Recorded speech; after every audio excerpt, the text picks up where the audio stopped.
Homestead. Today we're going to learn how to make sauerkraut in a fermenting crock. I've always wanted a fermenting crock, but they've always been quite expensive. Until this year when Lehman's, a non-electrical store located in Kendron, Ohio, ran a sale on their fermenting crocks. I was able to get 2 crocks for the price of 1. The fermenting crock is special because it has a lip that can be sealed with water.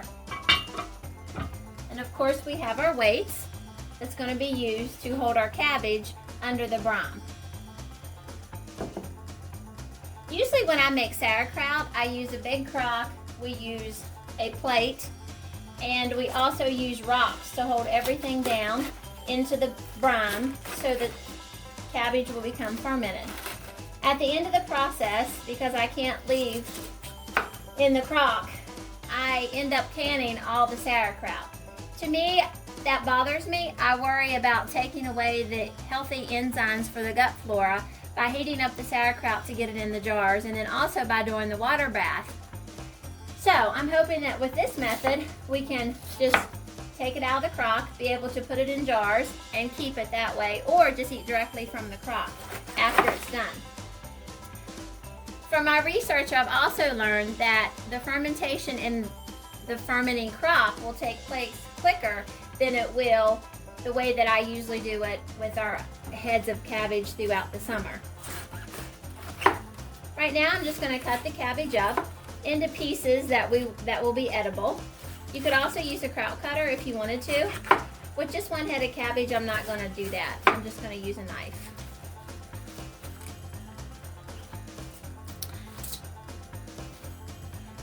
The whole fermenting process is quite new to me. The only thing that I've ever did is sauerkraut. So that's what I'm starting with now since I have the fermenting crock.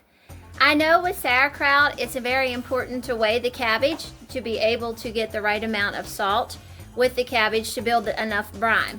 Also, through instructions of reading about the crock, no longer do I have to have a wooden mallet to pound the cabbage. I can just press down firmly in the crock, and that will be enough to help bring the brine up over the cabbage. So right now I'm in the process of weighing. For every 5 pounds of cabbage that I have, I will add 3 tablespoons of salt. We will mix it well into a bowl and then put it into our crock. Since the fermenting process is new to me, other than just cabbage, I've also been reading about carrots and beets, and you can ferment blueberries, and it's all good for the gut flora, which will help with leaky gut, and our gut also needs it to keep the pH level balanced. From my understanding, you could also use half-a-gallon glass jars or even quarts or pints, depending on how many people's going to be eating the vegetables or fruits. And they have glass holders that can be put into the jars, which will allow the brine to come up over the fruits or vegetables that you're using. So you don't have to go to the expense of a crock. You can use something simple that you probably already have at home. You could also just get a bag and put some gravels in it and also insert that in the top of the jar, and that would keep your vegetables or fruit submerged into the brine.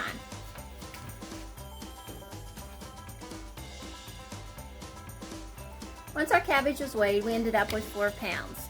According to the directions, we would use 2.4 tablespoons of salt on our cabbage.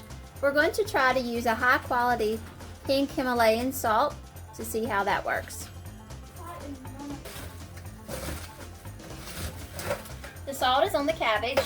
Obviously we could have used a bigger bowl so we don't lose so much cabbage, but I'm just letting it fall into the sink and then I'll gather it up at the end. Our next step is to get it stuffed into our crock.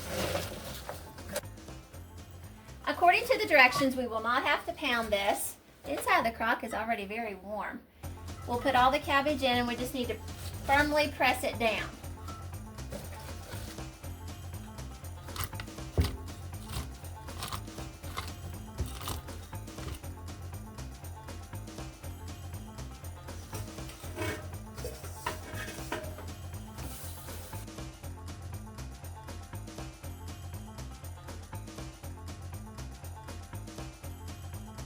Once the kraut was put into the crock and firmly pressed down, there was not enough brine to cover the cabbage.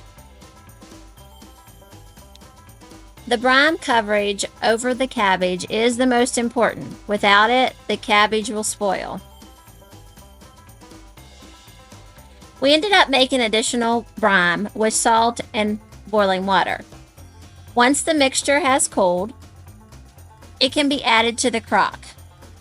Just add enough to cover the cabbage or over the top of the weights.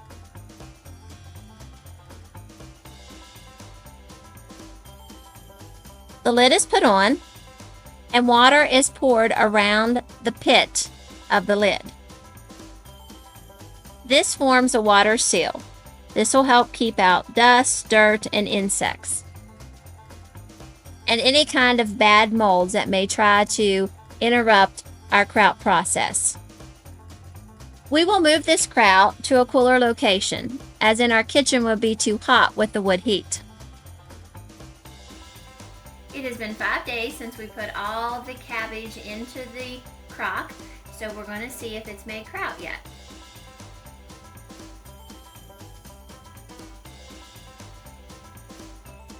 We're going to pull the weights out, lay them to the side. It smells really good, and it looks good too.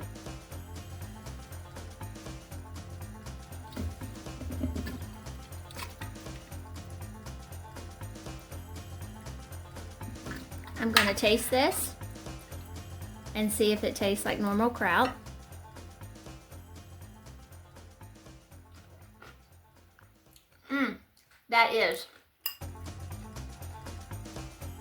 That's great. So it fermented a head of cabbage in 5 days by having this fermentation crock. So it does work.